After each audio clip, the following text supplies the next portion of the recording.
Sa madaling paliwanag po, ang gusto talaga malaman ng tao ngayon, lalo na po ng pamilya nitong missing sa Bungeros. So kung ganyang kahaba yung proseso at ang tagal nang nakalubog po sa tubig nitong mga buto, may posibilidad pa po ba talagang may makukuha tayong DNA dyan para makross-match po doon sa profile ng mga nawawalang sa Bungero? At gaano po talaga katagal? Will it take years po ba bago po natin malaman kung kanino pong mga buto nagmamay-ari? Yan pong mga yan? Ito po ay tuloy-tuloy ang ating eksaminasyon. Ma'am DJ, ito kasi alam naman po natin na ang isang buto ng isang tao is 240 plus Yes na po. buto. Kaya mahirap po mag-identify, baka mamaya yung parehong buto ay nagkakapareho po. Kaya kailangan talaga tinatawag nating comprehensive results.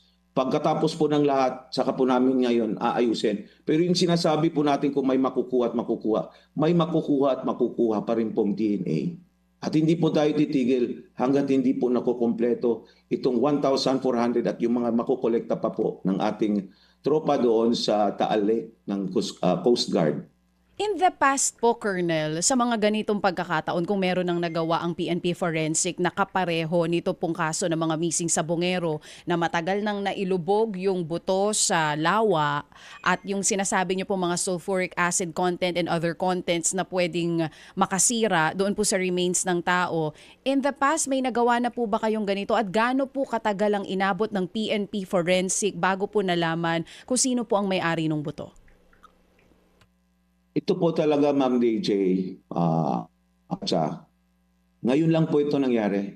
At dito pa sa Taal, na napakalaki po ng corrosiveness ng character ng ating tubig at napakatagal na pong na-immersed sa tubig yung ating mga ebidensya. Hindi kagaya po ng Marawi ay dry po at nailibing at may intention po tayong kunin, so na-preserve ng mabuti yung ating pong iba pang mga napagkuhanan ng mga ebidensya na buto man or yung mga ibang organs ay nasa state of decomposition pa lamang. Kung nabubuo po at marami pa pong nakukuha. Dito po ay kakaiba. Nasa Taal Lake, napakataas po ng acidity at mayroon na pong mga study na talagang in this kind of character conditions ng ating tubig of high corrosiveness, especially sulfuric acid at iba pang minerals, ay may research na po na mahirap.